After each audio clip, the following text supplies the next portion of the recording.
Sa patuloy pa ring umiinit na giyera sa pagitan ng Iran kontra US at Israel, binomba umano ng Israel nang walang pahintulot sa Estados Unidos ang pinakamalaking natural gas field ng Iran na mas lalo pang nagpasiklab ng tensyon sa rehiyon. Sa katunayan, ay lubos na nagalit ang Iran sa nangyari at gumanti sa mga kapitbahay na bansa sa gitnang silangan. Ito naman ang naging dahilan upang pagbantaan ni President Donald Trump ang Iran na kapag nagpatuloy ito sa pananarget sa mga bansa sa Middle East ay ang Amerika na mismo ang magpapasabog sa naturang gas field. Ano ang gas field na ito at bakit ito napakahalaga para sa Iran sa puntong mapipilay sila kapag ito ay nawala? Paano isinagawa ng Israel ang kanilang bombing operation at ano ang epekto ng pagkasira ng oil field na ito sa buong mundo maging sa ating bansa? Yan ang tatalakayin natin ngayon dito lang sa Mr. Goodbye! Kinumpirma ng iba't ibang ulat na nagsagawa ang Israel ng airstrikes laban sa isang pasilidad na konektado sa South Pars gas field ng Iran. Nangyari ito bandang hating gabi hanggang madaling araw ng March 19, isang timing na karaniwang pinipili sa mga ganitong operasyon dahil mas mababa ang visibility at mas mabagal ang initial response ng depensa. Ayon sa mga defense analysts, ang pag-atake ay isinagawa gamit ang advanced aircraft ng Israel. Pinaniniwala ang kabilang dito ang F-35I Adir stealth fighter jets na may kakayahang makalusot sa radar systems at posibleng sinamahan ng F-151 strike aircraft na nagdala ng precision-guided bombs. Dahil malayo ang target mula sa Israel, malaki ang posibilidad na gumamit sila ng air-to-air refueling para makumpleto ang misyon nang hindi kailangang maglanding sa ibang bansa. Isa sa mga mahalagang detalye sa operasyong ito ay ang paggamit ng electronic warfare. Ibig sabihin, bago pa man tumama ang mga bomba, maaaring ginulo muna ang radar at communication systems ng Iran para mabawasan ang kakayahan nitong makaresponde agad. Ito ang dahilan kung bakit nakapasok at nakalabas ang mga aircraft nang hindi agad naharang. Hindi buong South Pars gas field ang tinarget. Ayon sa mga unang impormasyon, ang tinamaan ay ang processing facilities. Ito ang mga bahagi kung saan pinoproseso ang natural gas bago ito ipamahagi. Dito kinokontrol ang pressure, nililinis ang gas at inaayos ang daloy papunta sa iba't ibang bahagi ng bansa. Kapag ang ganitong mga pasilidad ang naapektuhan, hindi agad nawawala ang buong supply pero nagkakaroon ng disruption sa operasyon. Matapos ang pag-atake, nakita sa ilang satellite images ang mga sunog sa ilang bahagi ng facility. May mga unit na pansamantalang tumigil ang operasyon habang sinusuri ang pinsala. Sa ngayon, wala pang kumpletong opisyal na ulat kung gaano kalaki ang damage pero malinaw na may tinamaang critical infrastructure. Hindi nagtagal, dumating ang sagot ng Iran at mabilis itong lumawak sa buong rehiyon. Matapos ang strike ng Israel, naglabas ang Iran ng babala sa mga kalapit na bansa tulad ng Qatar, Saudi Arabia at United Arab Emirates. Sinabi nilang ang ilang energy facilities sa mga bansang ito ay itinuturing na direct at legitimate targets at nag-utos pa ng evacuation sa ilang lugar. Ilang oras lang ang lumipas, nagsimula ang sunod-sunod na pag-atake. Isa sa pinakamalaking tinamaan ay ang Ras Laffan sa Qatar na itinuturing na pinakamalaking liquefied natural gas o LNG terminal sa mundo. Ayon sa Qatar Energy, nagkaroon ng malalaking sunog at extensive damage sa ilang bahagi ng pasilidad matapos tamaan ng Iranian strikes. Hindi lang Qatar ang naapektuhan. Sa Saudi Arabia, iniulat ng kanilang Ministry of Defense na may mga missile at drone na pinaputok papunta sa ilang energy facilities. Sa UAE naman, tinarget ang Habshan gas facility sa Abu Dhabi. Ayon sa kanilang foreign ministry, ang pag-atake ay direktang banta sa seguridad ng rehiyon at sa global energy supply. Sa kabuuan, ang mga target na pinili ng Iran ay hindi basta-basta. Karamihan dito ay may kinalaman sa refined products tulad ng gasolina, diesel at jet fuel na may kapasidad na umabot sa mahigit 1.25 million barrels per day. Kahit maliit ito kumpara sa kabuuang global capacity, sapat ito para makaapekto sa presyo ng enerhiya at agad itong naramdaman sa merkado. Tumaas ang presyo ng langis kung saan ang global oil ay umakyat ng humigit kumulang 5% habang ang presyo ng gas ay nagkaroon din ng biglang pagtaas. Dagdag pa rito, nananatiling halos sarado ang Strait of Hormuz na isang kritikal na ruta kung saan dumadaan ang halos 20% ng supply ng langis sa buong mundo. Sa gitna ng lahat ng ito, Nagsalita si US President Donald Trump. Ayon sa kanya, hindi raw alam ng US ang ginawang pag-atake ng Israel sa South Pars. Nagbabala rin siya na kung magpapatuloy ang Iran sa pag-atake sa mga energy facilities ng Qatar at iba pang kapitbahay nito, maaaring gumanti ang Estados Unidos sa mas matinding paraan, kabilang ang posibilidad na sirain ng buo ang South Pars gas field ng Iran. Para maintindihan kung bakit ganito kalaki ang epekto ng nangyari, kailangan nating tingnan kung gaano kahalaga ang South Pars gas field, hindi lang para sa Iran, kundi para sa buong mundo. Ang South Pars ay bahagi ng isang napakalaking natural gas field na nasa ilalim ng Persian Gulf. Hati ito sa dalawang bansa. Ang bahagi ng Iran ay tinatawag na South Pars, habang ang bahagi ng Qatar ay kilala bilang North Field. Sa kabuuan, ito ang pinakamalaking natural gas reserve sa buong mundo na may tinatayang umaabot sa 10-10 trilyong cubic meters ng gas. Para sa Iran, ito ang pundasyon ng kanilang energy system. Malaking porsyento ng kanilang kuryente ay nanggagaling sa natural gas at karamihan ng gas na yun ay mula mismo sa South Pars. Ibig sabihin, kapag nagkaroon ng problema sa field na ito, direktang maaapektuhan ang supply ng kuryente, industriya at pang-araw-araw na buhay sa loob ng bansa. Hindi lang Iran ang umaasa dito. May mga bansang tulad ng Iraq na umaangkat ng gas mula sa Iran para sa kanilang power generation. Kapag nabawasan ang supply mula sa South Pars, mapipilitan ang Iran na unahin ang sariling pangangailangan na nagdudulot ng kakulangan sa ibang bansa. Sa panig naman ng Qatar, ang North Field ang dahilan kung bakit isa sila sa pinakamalaking exporter ng liquefied natural gas o LNG sa mundo. Ang LNG na ito ay ipinapadala sa iba't ibang bahagi ng Asia at Europe. Kaya anumang disruption sa shared field na ito ay may direktang epekto sa global energy supply. Dagdag pa rito ang lokasyon ng South Pars. Malapit ito sa Strait of Hormuz, isang makitid na daanan kung saan dumadaan ang malaking bahagi ng oil at gas shipments sa buong mundo. Sa kasalukuyang sitwasyon na halos sarado ang strait dahil sa tensyon at banta ng pag-atake, lalong nagiging komplikado ang paglabas ng supply mula sa rehiyon. Kapag pinagsama-sama ang mga ito, malinaw kung bakit agad nag-react ang global market. Sa sandaling may tamaan sa production o processing ng gas, nagkakaroon ng pangamba na bababa ang supply. At kapag bumaba ang supply, tumataas ang presyo. Ito ang dahilan kung bakit matapos ang pag-atake at ang kasunod na retaliation ng Iran, agad na umakyat ang presyo ng langis at gas sa pandaigdigang merkado. Hindi pa man ganap na nasusukat ang pinsala, ramdam na agad ang epekto. Isa pang mahalagang punto ay hindi madaling ayusin ang ganitong klaseng damage. Ang energy infrastructure, lalo na ang gas processing facilities, ay komplikado at nangangailangan ng espesyal na kagamitan at oras para maibalik sa normal. Sa ilang kaso, maaaring tumagal ng buwan o kahit taon bago ganap na maibalik ang operasyon. Sa madaling salita, ang nangyari sa South Pars ay hindi lang isang military event. Isa itong pangyayari na may direktang epekto sa ekonomiya, enerhiya at stability ng maraming bansa.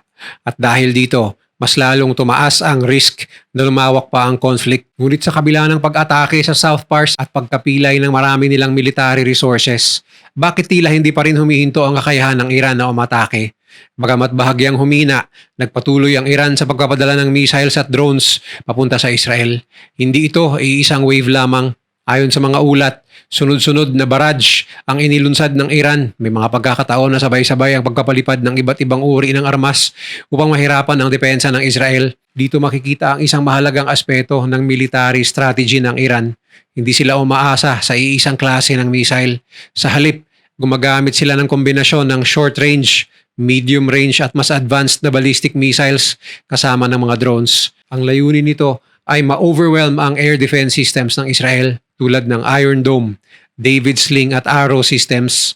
Kahit na maraming missiles ang nahaharang, hindi lahat ay napipigilan at yun ang mahalaga. Kahit maliit na porsyento lamang ang makalusot, sapat na ito para magdulot ng pinsala at pressure sa loob ng Israel. Isa pang dahilan kung bakit patuloy ang kakayahan ng Iran ay ang laki ng kanilang missile stockpile. Patagal na nilang pinalalakas ang kanilang domestic missile production dahil sa mga sanctions na naglimita sa kanilang mag-import ng armas. Dahil dito, nakabuo sila ng sariling industriya na kayang gumawa ng missiles at drones sa loob mismo ng bansa. Ibig sabihin, Kahit nawasak ang iba nilang underground missile at drone warehouse at napasabog ang kanilang mga factory na gumagawa ng armas, hindi agad nawawala ang kanilang kakayahang umatake. May reserve sila, may tuloy-tuloy na produksyon sa pamamagitan ng maliliit na pagawaan na hindi kayang tukuyin lahat ng airstrikes at may kakayahan din silang mag-adapt depende sa sitwasyon. Dagdag pa rito, hindi lamang mula sa loob ng Iran nang gagaling ang banta, may mga kaalyado rin sila sa rehiyon na maaring maglunsad ng atake mula sa iba't ibang direksyon tulad na lang ng ginagawa ng Hezbollah ngayon sa Israel. Ito ang nagpapahirap lalo sa depensa ng Israel dahil kailangan itong bantayan ang maraming posibleng entry points.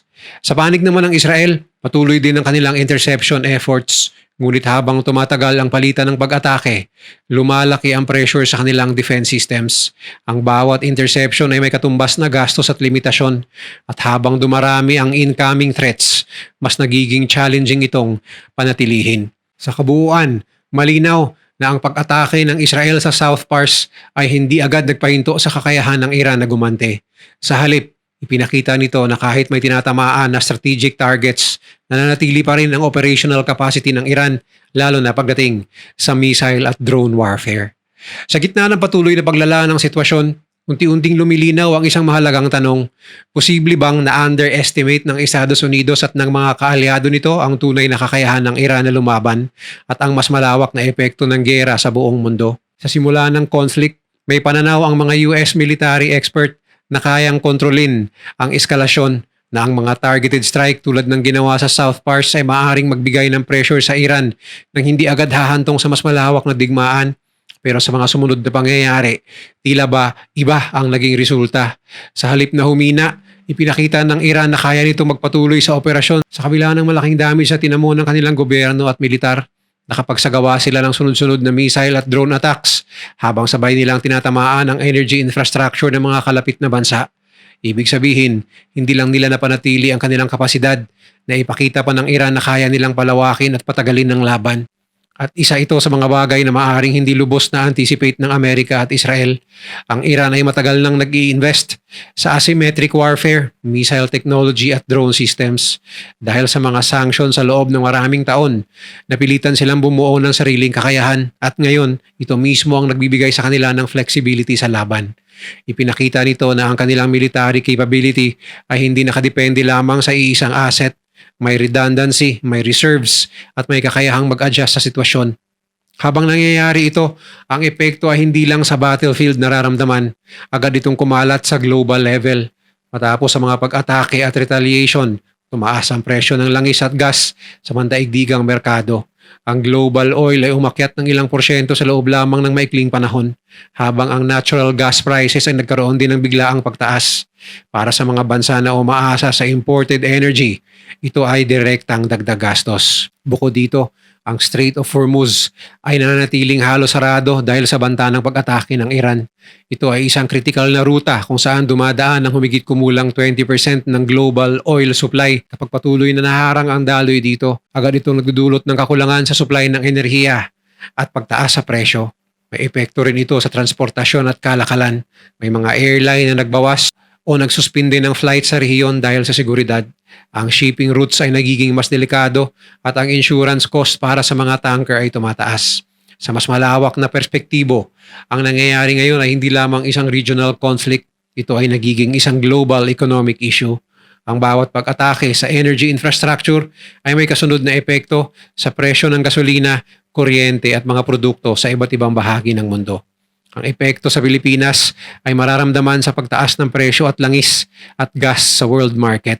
Kapag tumaas ang fuel cost, tataas din ang presyo ng kuryente, pamasahe at bilihin dahil import-dependent ang Pilipinas sa enerhiya.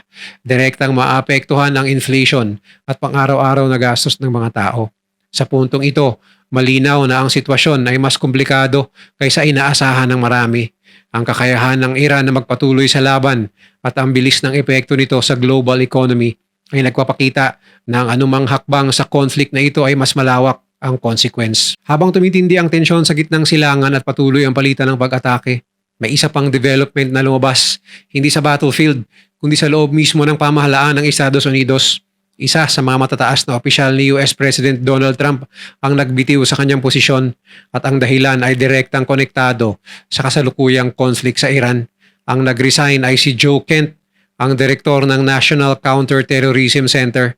Sa kanyang resignation letter, malinaw ang kanyang mensahe. Hindi siya sang-ayon sa direksyon ng kasalukuyang pulisiya ng US kaugnay ng digmaan laban sa Iran. Ayon kay Kent, naniniwala siya na ang Iran ay hindi nagdudulot ng agarang banta sa Estados Unidos. Sa kanyang pahayag, sinabi niyang ang desisyon na sumama sa conflict ay maaaring naimpluwensyahan ng maling impormasyon at pressure mula sa labas, partikular na mula sa Israel at ilang influential group sa US.